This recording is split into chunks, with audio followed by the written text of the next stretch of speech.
at any of the frameworks for what makes the best leader, what makes the most impactful leader, you'll see one of the key competencies is emotional intelligence. So emotional intelligence is about, our ability to recognize what's happening with us, to understand, manage our own emotions, and those are the people around you. Not necessarily managing the emotions of those are the people around you, because that's not your business, but understanding, observing, acknowledging when some things that are coming up. When we talk about emotional intelligence with other people, it's about awareness. It's not about managing them. Because when you start to try to manage their emotions, then that becomes a boundary violation. Because that's not your business either. Your business is, oh, that's what's going on. Okay, let me engage accordingly. Okay? So that's emotional intelligence. Now, emotional competence is the level of competency you have in these elements of emotional intelligence. So you see here there are 5 elements. If you looked at emotional intelligence back in the day, older iterations of this is 4 elements. And it's nothing new that they've added, but what they have done is they have split out that motivation and that empathy to be their own things. That used to be under kind of like this self-management thing, and they split those 2 out.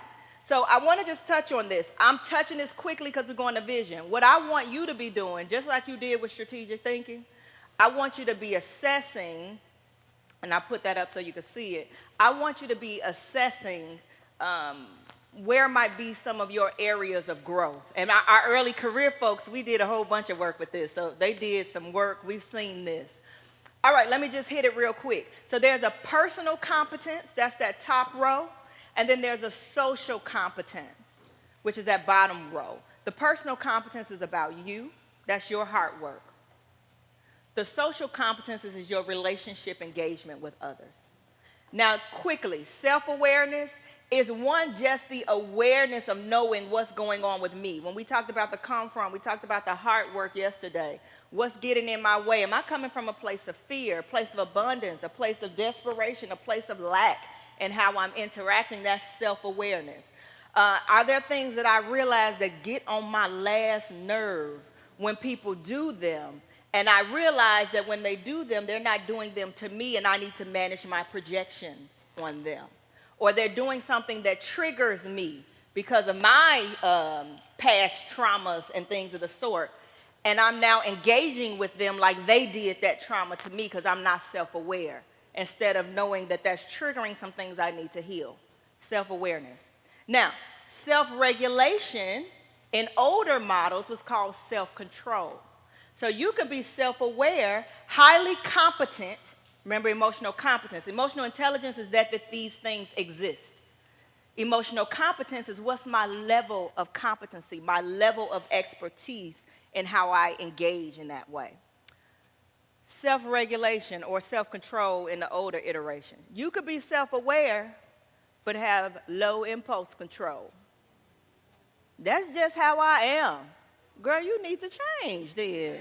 You need to do something different.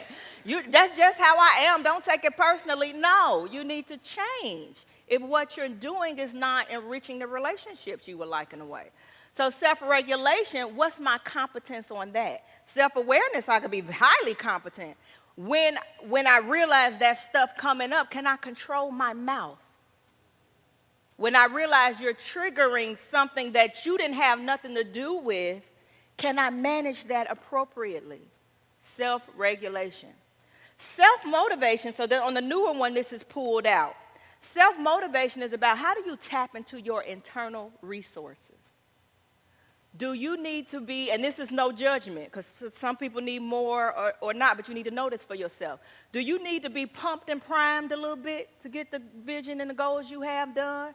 Or do you pull that from within? Do you need sources of validation as benchmarks along your journey to help you to keep going? If that's what you need, that's okay. You have to find how to build that in appropriately.